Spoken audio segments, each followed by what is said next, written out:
Well, just for scale, to give you a sense of South Carolina's caseload, as of November of last year, there are more than 175,000 criminal cases pending of various kinds. But when certain defendants have exhausted statutes of limitation and other benchmarks, those records can, in some cases, be expunged. Well, let's welcome back Ingrid Centurion, founder and president of Generations for America, who's helping educate those who are turning over a new leaf, but also those who are mistakenly arrested for crimes they didn't commit. First of all, great to have you back, Ingrid. Thanks for doing this. I think this is really important, and thanks for having me back. Yeah, so tell us more about this class that you're teaching people how to get their records expunged. Why is that so important? Well, we're calling this an expungement clinic, and we had one last month. We worked with the 9 Solicitors office. They came out, they were really great. They had their team out there, and we had people come in from North Charleston, different areas, and they were able to sit down with the 9 Solicitors office to discuss their crimes and to find out if that crime is expungible, because that's the first thing you need to do. Some are and some are not. Right, some are and some are not.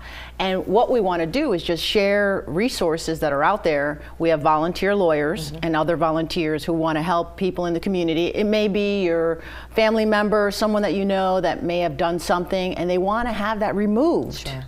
And that's the process. And why is it important to have your record expunged, to have things taken off your record in order to move forward in your life? Well, I think sometimes when you're young, you may have made a mistake and you were, really sorry. You don't want that to always hang over your head when you're looking for a job. There you go. Yeah. And some people think, a criminal is a criminal always, and that's not true. People do make mistakes.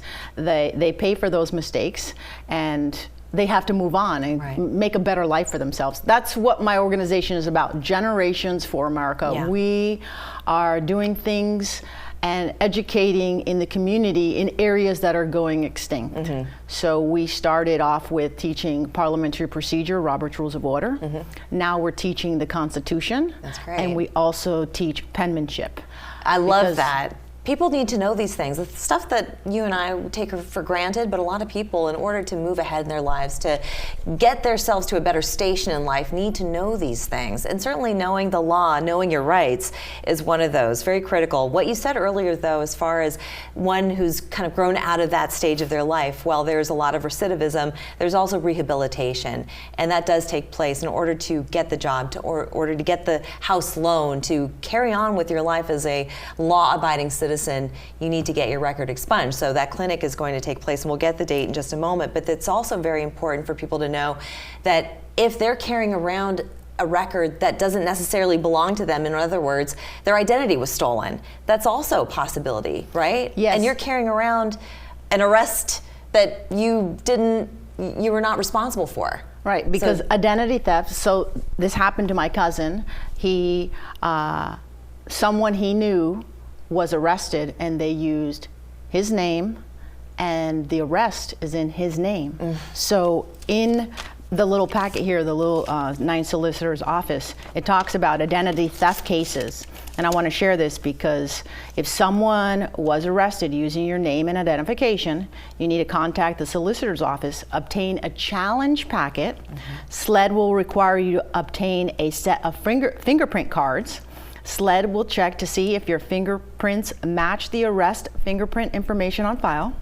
If the fingerprints are different, SLED will provide you with a letter stating who by fingerprint was arrested for the charges. Submit a copy of this letter with an expungement application form to the solicitor's office for processing. And there is no cost to that. As there shouldn't be, because if you've been wrongly accused of something, well, the important thing is that they arrest the correct person for stealing your identification in the first place, but also to have your name cleared, because again, that's going to hold you back. So as far as the clinic goes, where's the next one? When is the next one? Okay, our next clinic is going to be on the 19th of September from 3 p.m. to 8 p.m. at the North Charleston Athletic Center.